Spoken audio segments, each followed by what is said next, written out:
Watch Who?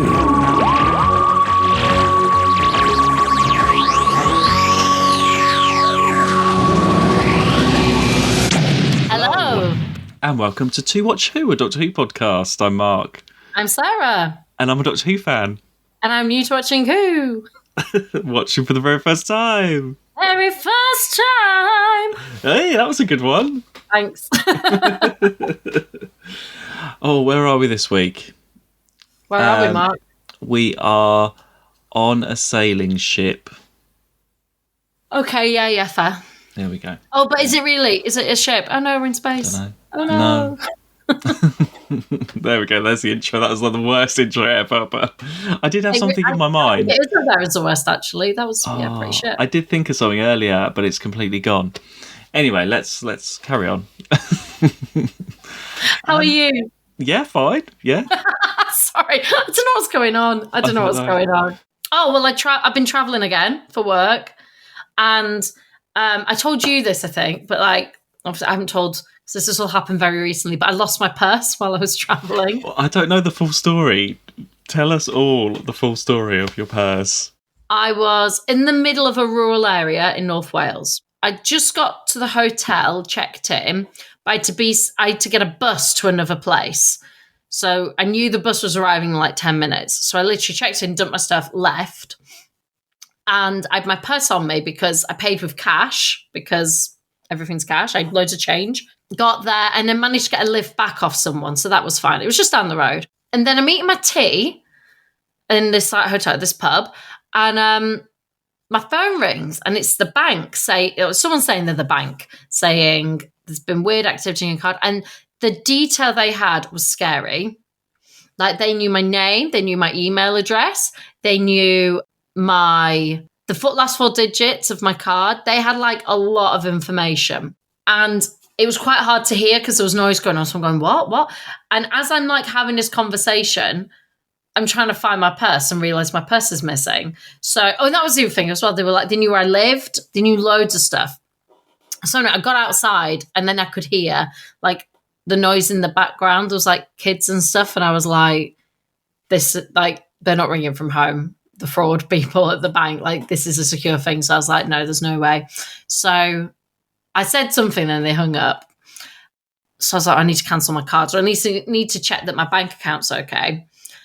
And then I was like, but my purse is missing. So I go back up to the room. It's not, I was like, no, because I definitely had it. So then like I called the people to check that I'd not left it in the place and I hadn't. They went to check and I was like, okay, well, the only place it is that bus because I definitely like had it to pay on the bus. And so I tried to ring the bus. So all this is what I'm trying to cancel my card. I've no cash on me either. So before I froze my card on my phone, my Monzo card, I got some cash out quickly. The hotel did a whatever. So I'd like $5 on me. And luckily I'd paid for a few things. I'd paid for breakfast already. I'd paid for my tea. I'd just paid with my phone because I didn't realize my purse was missing. So anyway, so I tried to ring the bus company and they're only open Monday to Friday, 9 to 5. I was like, great. I'll go literally the next day. I'm literally here for an overnight. So that's already stressful enough. I'm like, someone's tried to fraud me. I've lost my purse. Can't do anything about it. There's also, I never have cash on me, but, and I've told you this, but my nails that I get done, she pays cash. So I just got the nails and she's not been well. So it got cancelled. So the money was still in the purse. So it was like 60 quid in there. And I also thought, well, I'll keep it because I'm traveling and I'll be in a rural area. It's handy to have cash. So all of it was just gone. And I was just like, bloody hell. And then just as I was getting into bed, I just bought a new phone cable and the end of it had bent. And I was like, I'd literally bought it the day before in town and it had bent and was unusable. And I was like, what is going on? Like, this is and that's what broke me. That's what, I could not stop laughing. I was like, what is happening? Like all these things. Anyway, so I traveled back and I put on my stories about it. And one of my friends was like, I'm in North Wales traveling myself for work. If it gets found, let me know because I'll go and pick it up. And I was like, oh, that's really nice. Thank you. And then I did a form. This is the thing. I'll come back to this. So I did the form for lost property on the bus website. Fine. And then we get to Monday, and I called them because it said 48 hours, but I was like, I needed to check if it was 48-hour working days. They were like, yeah, we will get in touch with you. If we don't hear from us, it's gone. And I was like, fine, okay. So I've kind of come to terms with it, and like I'm just thinking about how the hell you replace. Like, it's just like it's your identity, and it's like all those things. I was like, even if it's gone, I just feel weird that I don't know where it's out there. And then I was telling them in work, and someone went, "Oh, you never know. Someone nice might have found it, and they contact you on social media." And I was like, "God, I hadn't even thought to check, because if they do, it'll go into my hidden. It won't be. You only get messages from friends." So I looked, and literally that morning, someone had messaged me, and it was, I think, the bus driver. It could have been the duty manager, but he messaged me like, "Hi, this is a weird question, but have you lost a purse?" I was like, "Yes, I have." Ah! And he was like, "Yeah, it's here." And we were trying to work out how to get it back. I was like, I mean, there was cash in it. He was like, "No, everything's still here. Like, there's cash in and everything." And so I messaged my friend. She was like, I had gone to the Wrexham bus depot, basically. And she was like, "Oh, I'm in Wrexham on Wednesday, so I'll collect it after I finish my meeting." So I was like, "That's amazing." They were like, "Yeah, that's fine." And I swapped names and stuff, like, as in, this person's coming here, that person said this. And and then she picked it up and brought it back, and everything was in it. Like, all the cash that hadn't been touched, all my cards, everything was in there, which was awesome. So it was a massive relief. It was just nice as well, more than anything. It's just nice to have it back. It's just like I say, and it's such a faff. Like, I got a new card within a few days, but it was just that brief period of time. And then, and on the way, sorry, this is like a very long rant. Sorry. So I did that the night before, and then on the way back, there was train strikes, but not for Transport for Wales. And it should have been a direct 2.5-hour train. And instead it took 6 hours, which was still quicker than the week prior when it took me 8 hours to get back. But whatever. There'd been an accident between Shrewsbury and Hereford, so we had to get a bus, and then the bus I lost my headphone case, so I can't, like, I've got my headphones here, I can't charge them, they're like useless now. I need to get a new case or something. So yeah, that was like, I was like, what else is happening? I just need to get home. I just need to get home and not talk or see the world. It was very, very stressful. Well, you got it back. But I got it back, which is amazing. Maybe that was your enlightenment, getting your purse back. Sure. Have you ever lost out your wallet? I think I've always found it. I never completely lost for good. I don't know. Sometimes I think, and this is like, it's probably too much, but I sometimes think someone's looking out, because there's been times where I've like thought I've lost really important things, and like, and then they'll just turn up in the randomest places or in the randomest way. That purse should have gone. It was on a bus in North Wales. My mum, so this is over a year ago. She thought she'd lost her wedding ring and my dad's wedding ring. She'd put them in a box, and she was having to clear out of stuff and couldn't find them after. And she searched and searched for like weeks before she told me. And she was really upset, They're important things, you can't replace them. And she was really heartbroken about it. She hadn't really told anyone.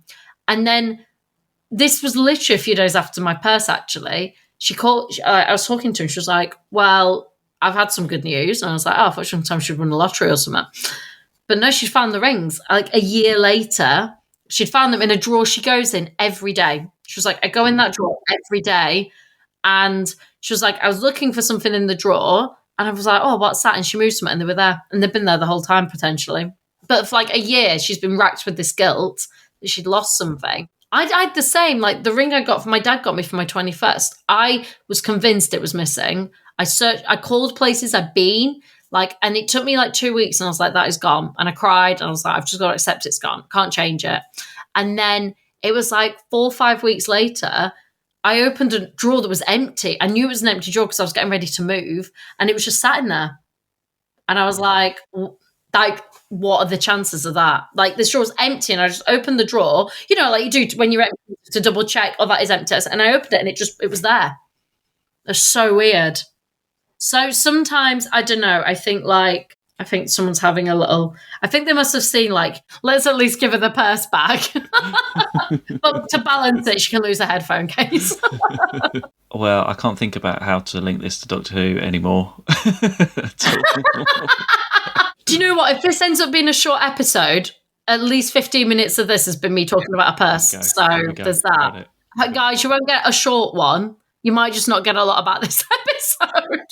Because also, we've both had really busy weeks. Again, it's that post-summer, isn't it? September, October to Christmas. Especially, we both work in events. They're always so busy. It's such a busy time. So, yeah, you've had a busy week. And we were saying, just before we started recording, we both finished this yesterday, but we couldn't record yesterday. And we're like, we think we remember it. Yeah, it's been a while since I've seen this one. Really cool thing, what I really love in part one over everything is how well the TARDIS is lit. Okay. That's what you love the most. Yeah, I mean... So you got they're playing chess and the Doctor's at the console and stuff, and it's that they've brought the light down because there's a power drain or something. Atmospheric. But I'm just like, why have you never done that before? Like, you know, when we watch that Castrovalva where they're walking around the TARDIS and that fifth Doctor one, and it's all brightly lit, and I said they could just need to bring down the lights, and there's so much more atmosphere. Imagine all of those like Adric arguments with better lighting. It would just add a bit more to it, wouldn't it?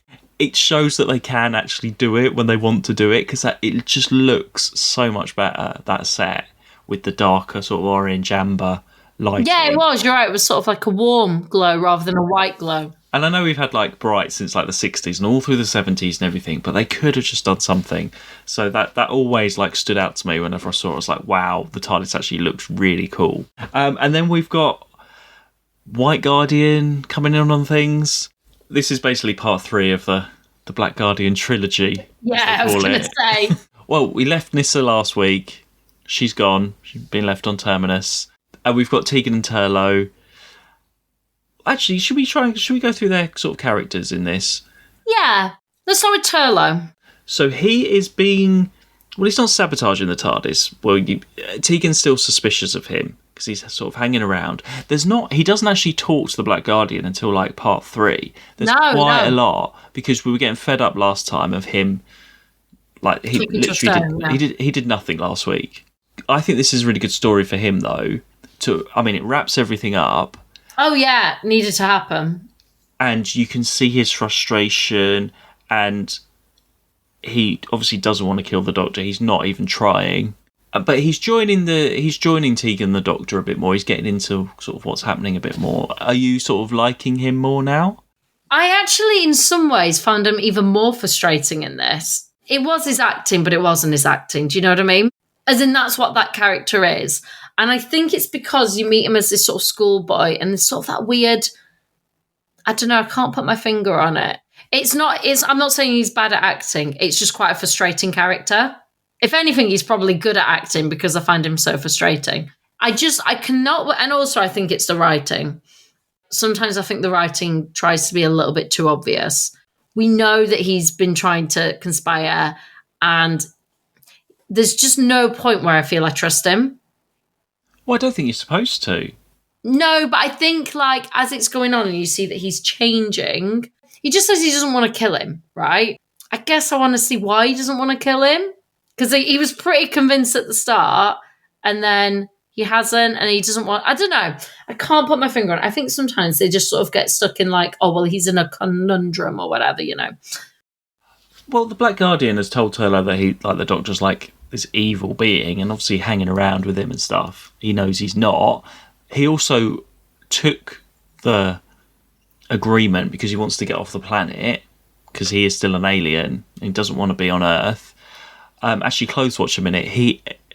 Tegan's still in her outfit for one. I'm going to complain about that every week. But 2, Turlough is still in his outfit. He's still in his school uniform. He's still in that. I think that's what it is. He's still in that school uniform.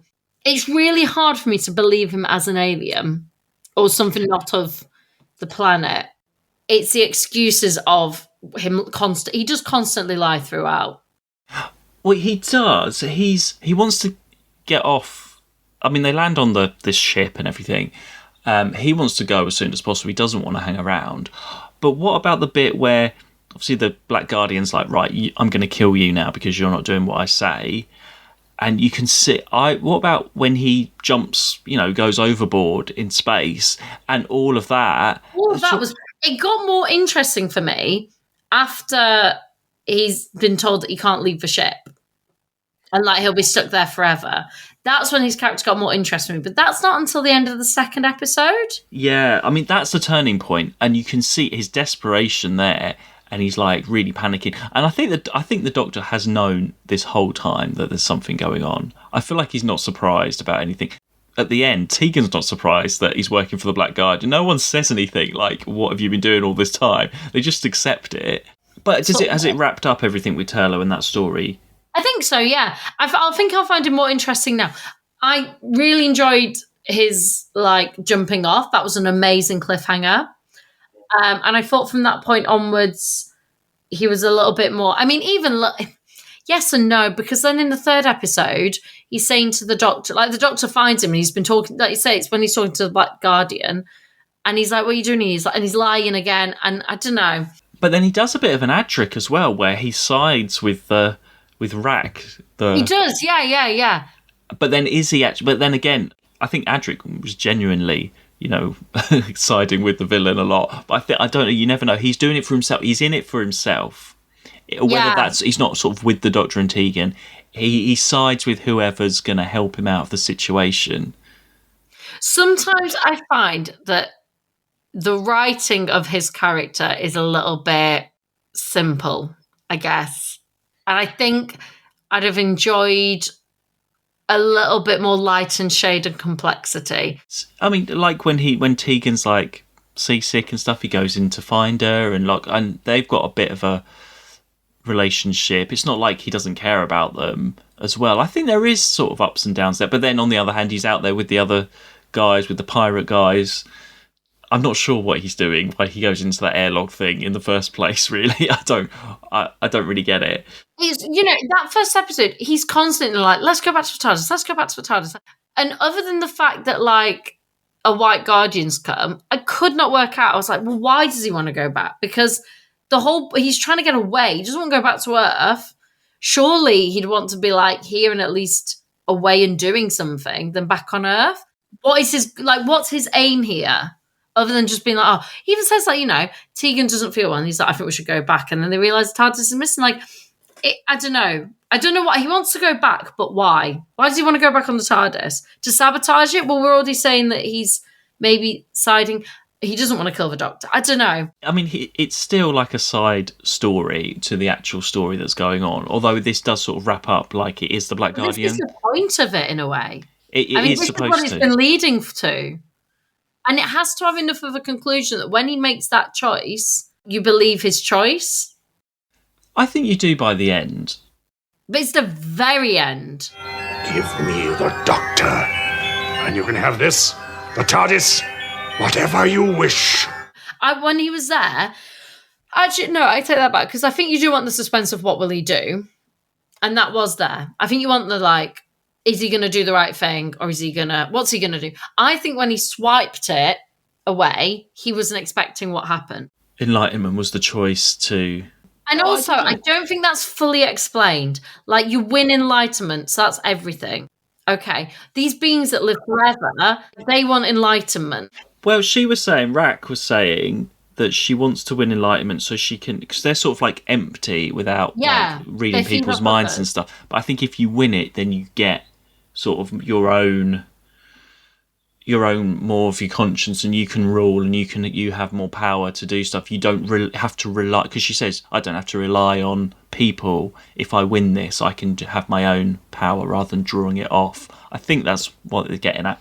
And Rack, the pirate lady, she's been in it before, hasn't she?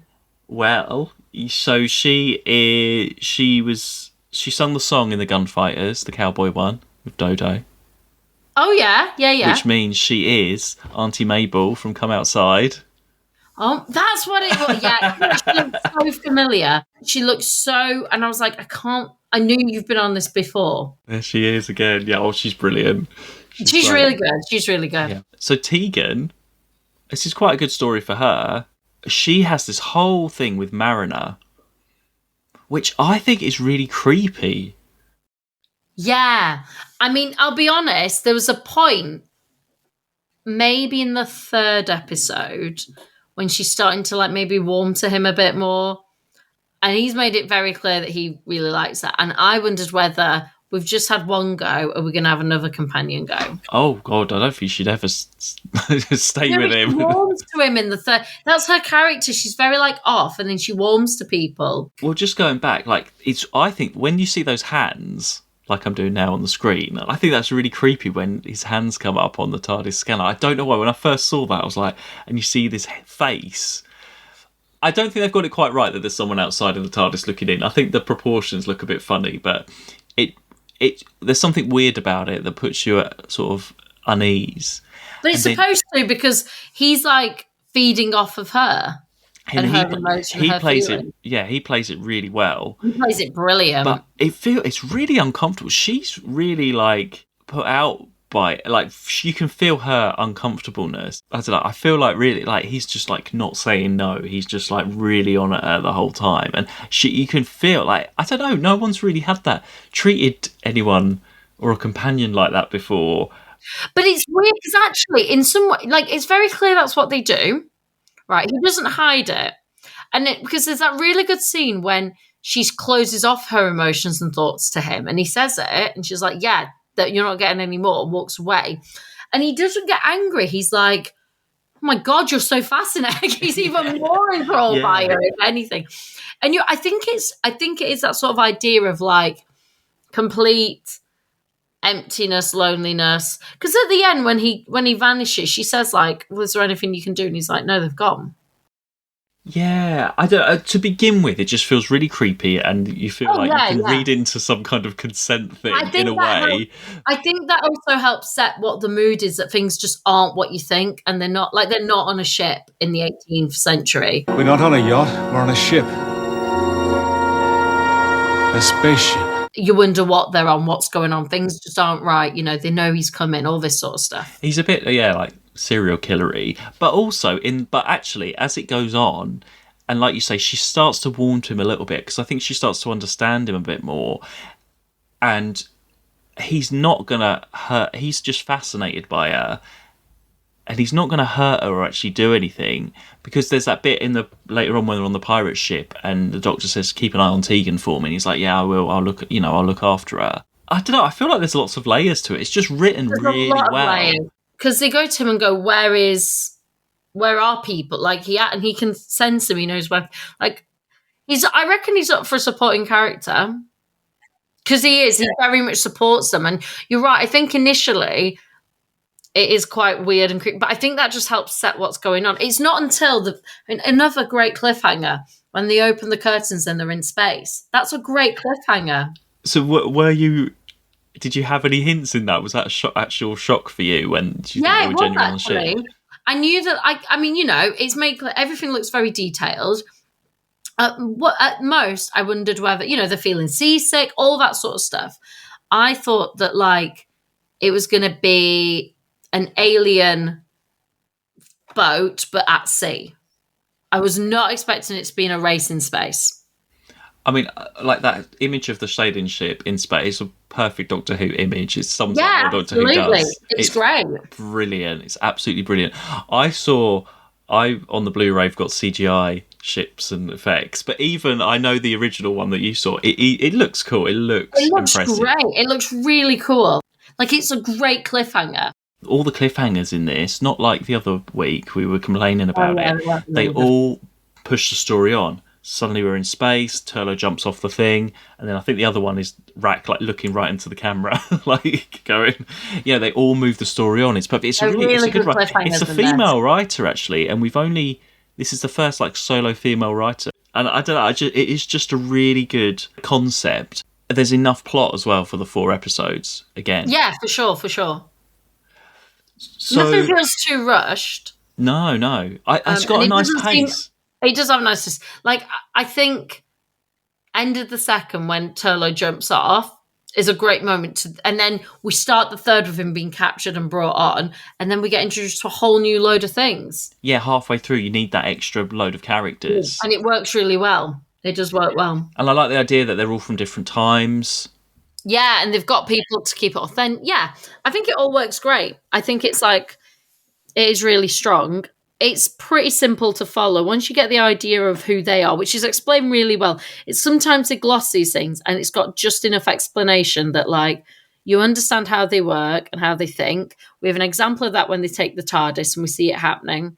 And yeah, it's just got a nice structure to it. We've given us enough without giving us too much that then when things happen, it's not a surprise or anything, you know?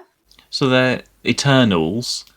I don't think anything to do with the Marvel ones. I've not seen the Marvel Eternals. I've not got that far in my Marvel watch. So I don't know if they're the same idea or not. But I don't think so, no. No, it's not Enlightenment the movie by Marvel, although that would be cool. Well, it's on Disney now, so who knows? Yeah. Actually, going back to Tegan, that room that he creates out of her mind, which is bits of her TARDIS bedroom. Again, we've got the wicker chair, we've got the Black Orchid costumes back. Yeah, but also, I mean, it's really clever. Great use of set. You know, just make a room and use some stuff from your other set, bring it over. Yeah, really well done. And yeah, because it's this sort of period time, the sets are great. They always do. They do the past better than the future on these things. You do, yeah. But there's just enough, just a few controls here and there to make it like the spaceship. But it's just really, really well done. And that idea, that episode 1 where there's something weird where you see like the wetsuits and you're like, oh, okay, it's just slightly out, and then it explains. Although I'm not sure if I like their actual... when they're all out there on the ship and they've got their visors up, they look a bit clunky, don't they? The filming, because that's on film, obviously, because he's got to be on a wire flying around.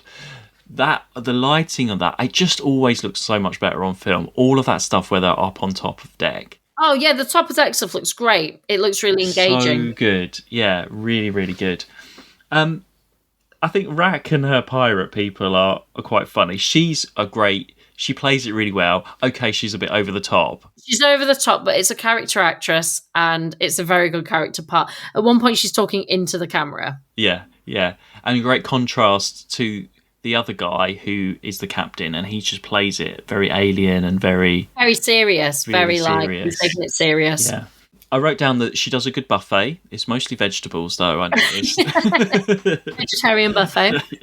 Oh, and actually, Tegan does get into another outfit for the first time this season. She does wear that dress, doesn't she? Well, I was going to say she also wears her space outfit on the deck. Oh, true. Yeah, they all get into the space outfit. But when she changes into her costume, finally, she looks amazing. Yeah, she looks great in that. Yeah, so that was nice. And what about the whole thing with the tiara and the red jewels that are there? Yeah, it was all good. Like I say, there was enough of it to keep you going. Yeah, I did enjoy it. I liked the whole her like timing her out and her talking about, I don't know, blink and you miss it. She says some sort of phrase, or it's not blink and you miss it. What does she say? Have you ever heard of time standing still? That's it. Yeah. I didn't really understand, because she's getting the power from the Black Guardian all this time.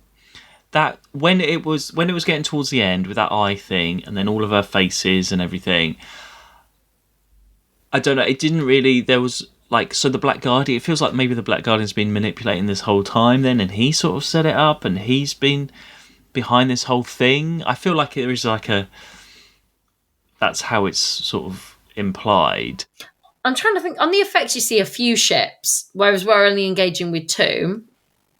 But it's almost like each ship is one of them. One might be the White Guardians' sort of pureness knowledge, doing they've gone to the time period. They do look after everyone on their ship. It's a bit like, this is going back, the war games, where everyone was taken out of their wars and put into... Yeah, it's a bit like that, isn't it? They've taken out these people. Really like that, actually. Yeah. And that was really effective. That worked really well. This is quite well regarded, I think, in this season. But I think mainly because of that image of the ship, and there's really memorable characters. It's good. Tegan, Turlough, and the Doctor get plenty to do, and I think it does wrap up this whole Black Guardian thing. I mean, you got the White Guardian, Black Guardian. The White Guardian's now got a bird on his head on as well. He's got a swan, white swan and black swan, or goose or whatever it was. Yeah, I noticed that. Yeah, and the Black Guardian does mention about the key to time at the end as well, so it does all wrap up. I mean, the only thing in this season, because we had people returning every time in this, it's only really the Black Guardian in this story. Everything else is new. But I really like that concept of the Eternals in sort of books and things. I think it's implied that the toy maker is an Eternal because it's sort of the same kind of thing. Yeah, yeah. He's maybe bored and just play it and has all this power and is playing. They're a bit like that kind of character, aren't they? They're like it's a really cool idea that they like soak in from what's around them there. Otherwise, they're just a vessel. It's a really cool idea. Without, like, you don't need any effects or anything for it. Just the thought and notion is kind of creepy enough. For me, ironically, the worst part of the story is the whole Black White Guardian part of it. Well, yeah, you've not really been a fan of that bit. Yeah, ironically, the whole point of the story is to conclude that. But I feel like it's a strong enough story in itself. But then how would you... Because at the end, they win, and then they all just disappear, and it's done. So you need more of a dramatic ending. So you would have to have something else. I mean, because the dramatic ending, I suppose, was the tiara thing being broken up and the bomb. He's throwing the bomb off the ship. But then you need something else after that. So it was all quite like, it was just it was like it was a bit of a Sunday evening type thing. It wasn't too action heavy. I think it's right because the Black Guardian annoys me. Right. He's really annoying, bless him. Well, I mean, we'll just go back to the whole point. He does, like, he'll say his lies and then he does like his evil laugh, and I'm like, ugh, I don't know. I've just found it quite a frustrating, and it's a shame because actually I was quite excited for it at the start, and then that last one sort of ruined it a bit for me, and then this one's been, I don't know, a bit hit and miss. Well, the problem is with maybe the Black and the White Guardian being like Eternals as well, the ultimate power over everything. I mean, they stopped all of time with the key to time and everything before. Don't ask Turlo to kill the Doctor, just kill him yourself straight away, and then you don't have to go through all of this. I think that's the whole sort of flaw. I mean, having this trilogy and the linked adventures, we haven't had that for a while, and we've got this storyline going through, but a bit like the key to time, where they're like, right, we've gone through 6 stories, we're just going to break the key up again now and go back. It's like that. Preferred, in a way, rather than him being threatened, that he keeps appearing to him, right? So he's just this new companion on board on the ship. Oh, like he's said, like, I don't belong here, and he thinks it's something to do with that, rather than this like fear of the Black Guardian and trying to do his will. So he's not trying to kill the Doctor or anything. He's trying to just get on with them, get to know them. But we see this Black Guardian character like keep engaging with him, and you're like, ooh, what's that mean? What's that mean? Until this conclusion where it's like you've been in contact with him the whole time, and hoping, I reckon, to go to the evil side and support him, and in the end he's like, I'm not going to do that. I want to be good. I don't know. That's a really blasé way of explaining that, but that was for me, that's been the least enjoyable element. But it's not been the worst. I don't think I'd say it's awful. I've just not enjoyed it as much. Well, they're trying something different, aren't they? They're trying to bring in another companion. It's a different way of bringing in a companion. It's a really cool way of bringing in another companion as well. Like, and it's really interesting to have a companion that you never really trust. There's a lot of things I get. I think I just struggle to get on board with it and him. And I'm more interested in him now that's all out the way than I was before. And if Tegan will be less suspicious, moody. I feel like she had a rough time in this one. And then at one point, because Tegan wants to go back, and the Doctor's like, no, like, because obviously she feels creeped out by Mariner. That's what I meant before. And he wants to go back, like, yeah. And then the Doctor's, and she wants to go, and then the Doctor's like, oh, just stay, kind of thing. She's like, no, I really want to go back because, and then obviously the TARDIS is not there, so they can't. But I was like, Doctor, you can't just force her to be in a situation she doesn't want to be in. Like, she just wants to. She still wants to go back as much as possible as well. So she's got into that. Again, that's a weird thing to me because she chose to come back, and now she's sort of. There's a lot of unsettled, I feel, and actually, it's a good point. Like, yeah, she is very unsettled. She's got. I don't think her and the Doctor have the best relationship or chemistry. He's a bit out of order because he leaves her to get the message from the White Guardian. Then when he sees her, she's turned up, and he's like, "Oh, what are you doing here?" Like, he is a bit quick. Like, He's quick to make judgment on her constantly. It's like a throughout theme. Whereas, and then you've got, what's his name? I've forgotten his name already. Turlo, I wouldn't say Trowbridge. I don't know who Trowbridge is. Turlo, who is very untrustworthy. So there's just a lot of like unsettled amongst them. It's very unsettled. And it's a shame because we started very cohesive. Because once Thingy had gone, I've forgotten his name. Oh, it's not my note. Adric, thank you. It's not my name. Night for names. Night for names. Names for night. It's not my names for night. Night for names. Once Adric had gone, it became much more harmonious and it felt like something we know. And maybe that's the point. Maybe they don't want anyone to feel settled. But it doesn't feel cohesive. Well, you'll be pleased to know the next story is 2 episodes. What? You love a two-parter. I love a two-parter. Oh my god. It's already the best. I thought you were going to tell me the next one's the last of season. I was like, whoa, but no, two-parter, bloody hell. Even better. Yeah. That always brightens your day. My God, 2 episodes. I've woke up now. Yeah, it's called The King's Demons. Okay. I'm guessing it's something to do with getting Trowbridge, whatever his name is, back home. Because that's what it ended on. He did say he wanted to go back home. And they said, and the doctor says something like, oh, better than anywhere. Something like that. So I reckon it's something to do with that. That's my guess. And if it's only 2, it feels like it is a way of getting him off and out the way. I was going to say, Kardashians is back on. Yeah, I haven't had a chance to watch anything else. And I finished the season of Only Murders in the Building. Oh, no, see, I must have like 3 to go. So do you know what? I really struggled with this season.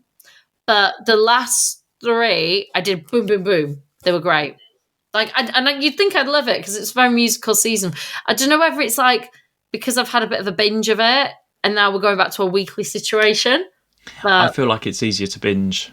I can't wait. Oh my gosh, I can't wait. Okay. You've got to watch it. You've got to watch it, and then we can talk about it. Yeah, I only had time really to watch Enlightenment, and obviously I'm watching New Neighbours. The good thing about New Neighbours is it's on at 7 o'clock. It's like Doctor Who. You've got like classic Neighbours and new Neighbours. Yeah, like New Who. So New Neighbours I watch in the morning, 7 o'clock, right? When it's first on. Yeah, so it doesn't have to be at the end of the day.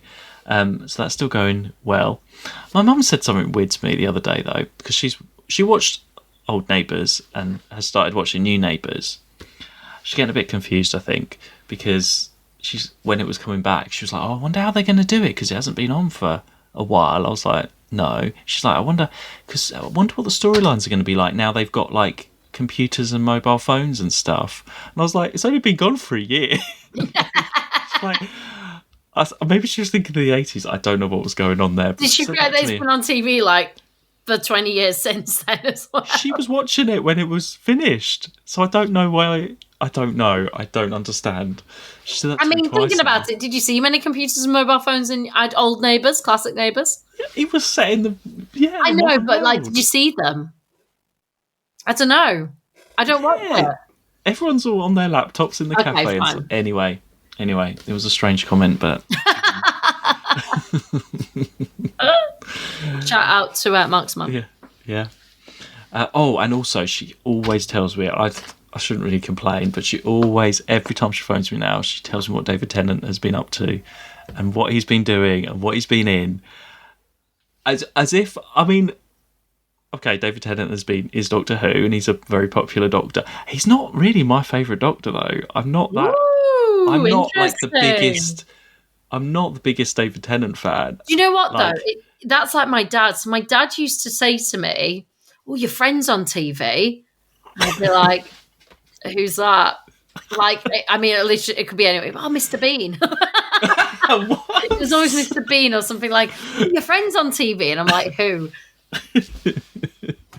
I don't know, Garfield. It could be like, but they're my friend. They'd be my friend. Mr. Bean was a popular one. "Oh, your friend," or like, "Oh, your friend's on TV." It's usually Mr. Bean or something. It would usually be that good. But like, there was this period where everyone was my friend. Oh. And that's kind of like your mum and David Tennant. Like, "Oh, here's what David Tennant." Like, I think it's like a parent's way of like bonding over something they know you like or used to like. Well, and I think because he's always in stuff, isn't he, as well? Yeah. Have you watched Good Omens yet? No, I haven't seen that yet. No. Love. No. My mum's watched that, though. Yeah, that's why she's talking about David Tennant in it. It's really good, isn't it? Anyway, okay, well, we'll see you all next week for The King's Demons. The King's Demons, and you can follow us on Twitter, X, and Instagram at 2watchwho, and support us at buymeacoffee.com/2watchwho. And we'll see you then. Bye. 2 Watch Who.